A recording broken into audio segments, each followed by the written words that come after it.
사도행전의 말씀입니다. 그 무렵 바오로가 백성에게 말하였다. 나는 유다 사람입니다. 킬리키아의 타르수스에서 태어났지만 이 도성 예루살렘에서 자랐고 기말레아 문화에서 조상 전례의 엄격한 율법에 따라 교육을 받았습니다. 오늘날 여러분이 모두 그렇듯이 나도 하느님을 열성으로 섬기는 사람이었습니다. 또 신자들을 죽일 작정으로 이 새로운 길을 박해하여 남자, 여자 할 것 없이 포악하고 감옥에 넣었습니다. 대사제와 온 원로단도 나에게 관하여 증언해 줄 수 있습니다. 나는 그들에게서 동포들에게 가는 서한까지 받아 다마스쿠스로 갔습니다. 그곳에 있는 사람들도 결박하여 예루살렘으로 끌고 와 처벌을 받게 하려는 것이었습니다. 그런데 내가 길을 떠나 정오쯤 다마스쿠스에 가까이 이르렀을 때 갑자기 하늘에서 큰 빛이 번쩍이며 내 둘레를 비추었습니다. 나는 바닥에 엎어졌습니다. 그리고 사울아, 사울아, 왜 나를 박해하느냐 하고 나에게 말하는 소리를 들었습니다.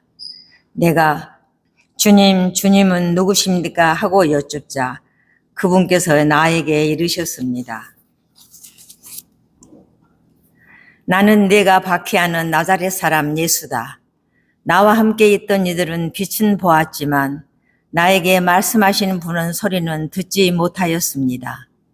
주님, 제가 어떻게 해야 합니까? 하고 내가 여쭈었더니 주님께서 나에게 이르셨습니다. 일어나 다마스쿠스로 들어가거라. 장차 네가 하도록 결정되어 있는 모든 일에 관하여 거기에서 누가 너에게 일러줄 것이다. 나는 그 눈부신 빛 때문에 앞을 볼 수가 없어 나와 함께 가던 이들의 손에 이끌려 다마스쿠스로 들어갔습니다. 거기에는 하나니아스라는 사람이 있었습니다. 그는 율법에 따라 사는 독실한 사람으로 그곳에 사는 모든 유다인에게 좋은 평판을 받고 있었습니다. 그가 나를 찾아와 앞에 서서 사울 형제, 눈을 뜨십시오 하고 나에게 말하였습니다. 그 순간 나는 눈을 뜨고 그를 보게 되었습니다. 그때 하나니아스가 말하였습니다. 우리 주상들이 하느님께서는 당신을 선택하시어 그분의 뜻을 깨닫고 의로우신 분을 뵙고 또 그분의 입에서 나오는 소리를 듣게 하셨습니다. 당신이 보고 들은 것을 모든 사람에게 전하는 그분의 증인이 되라는 것입니다. 그러니 이제 무엇을 망설입니까? 일어나 그분의 이름을 받들어 부르며 세례를 받고 죄를 용서받으십시오. 주님의 말씀입니다.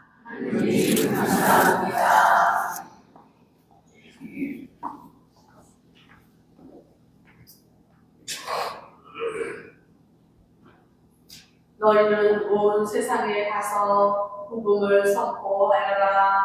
너희는 온 세상에 가서 복음을 선포하여라. 주님을 찬양하여라. 모든 민족들아. 주님을 찬미하여라. 모든 교회들아. 너희는 온 세상에 가서 복음을 선포하여라. 우리 위한 주님 사랑 기뻐하여라. 주님의 진실하신 영원하여라. 너희는 온 세상에 가서 복음을 선포하여라. 모두 일어서십시오. 할렐루야.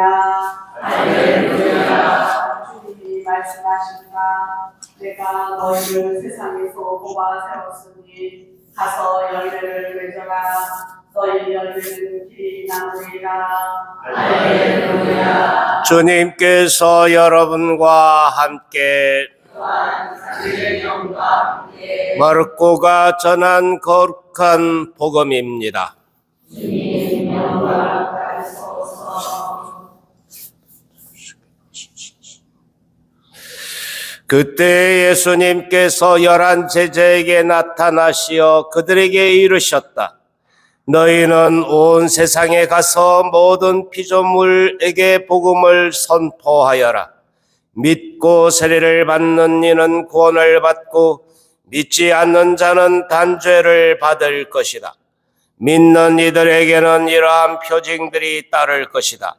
곧 내 이름으로 마귀를 쫓아내고 새로운 언어들을 말하며 손으로 뱀을 집어들고 독을 마셔도 아무런 해도 입지 않으며 또 병자들에게 손을 얹으면 병이 나을 것이다. 주님의 말씀입니다. 그리스도님 찬양합니다.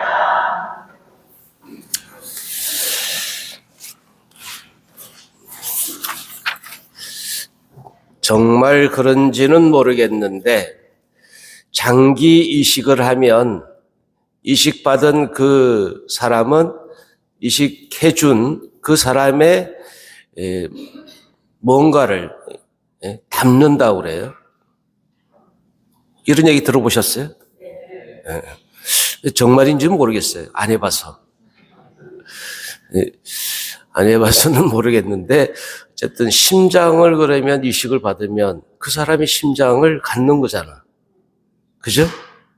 그런데 우리가 뭐 간을 이식하거나 뭐 심장을 이식하는데 우리가 회심이라고 이렇게 이야기할 때 우리의 있는 내 마음을 돌이켜보는 것 이 정도로 생각하는데 사실 이제 이것보다 더 강력한 것이 아닌가. 아예 이식받는 거 아니냐. 그러니까 바오로 사도는 그런 맥락에서 회심을 통해서 예수님의 이 청년 예수의 심장을 이식받았다. 그래서 예수님의 마음이 되었다.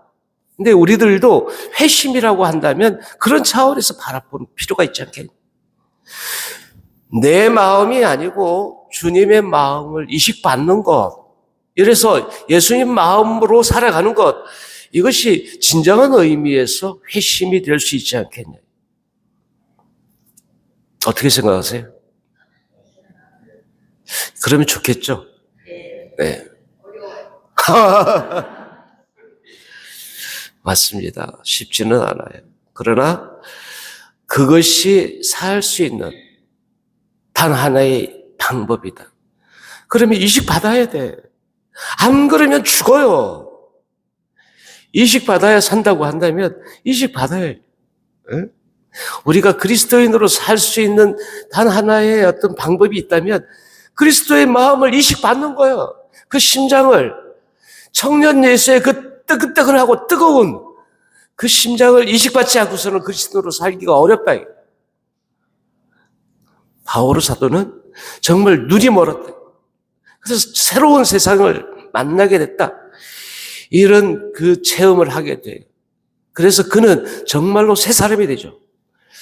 우리도 그리스도의 심장을 이식받으면서 그리스도인으로서 새로 태어난 사람이다. 그렇다면 그것을 놓치지 말아요. 그리스도의 생명을 살아야 돼. 그리스도의 그 마음대로 살아야 돼.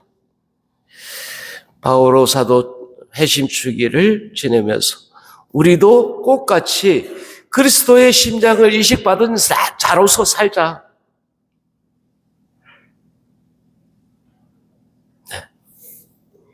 네? 주님께서 우리를 부르실 때는 그냥 부르시지 않았다.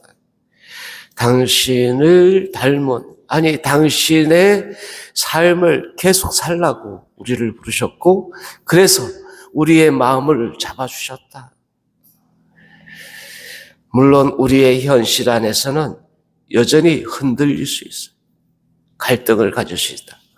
그러나 늘 우리의 원본, 이게 이제 이식 수술을 하고 난 다음에도 그런 현상이 있다고 합니다. 이게 완전히 적응을 했다 하더라도 옛날로 돌아가고 옛날에 가지고 있던 그것에 대한 기억 때문에 자꾸 새로운 심장을 이식을 했는데 그 이식한 심장에 적응하지 못하고 자꾸 갈등을 느끼죠. 주님의 심장을 이식받은 우리들은 주님의 마음으로, 주님의 눈으로 바라보려고 하는 것이 당연한 것이다. 그러니까 세상하고 부딪힐 수밖에 없는 것이라고 볼 수 있다. 그러니까 힘들죠. 어려워요. 어려울 수밖에 없어. 그러나 용기를 내어라. 이미 그 이식받은 삶을 무수히 많은 사람들이 살아내고 그래서 무수히 많은 그 성인들이 그 삶을 증거하지 않았느냐. 우리도 거기에 초대받은 사람으로서 기쁜 마음으로 그리 살아가려고 노력해야겠고 또 그러한 은총을 또 늘 청해야 되지 않을까 생각합니다. 이 회심 주길에 우리도 바오로 사도의 회심처럼 진정한 의미의 회심을 가질 수 있는 은총을 함께 청할 수 있기를 바랍니다. 아멘.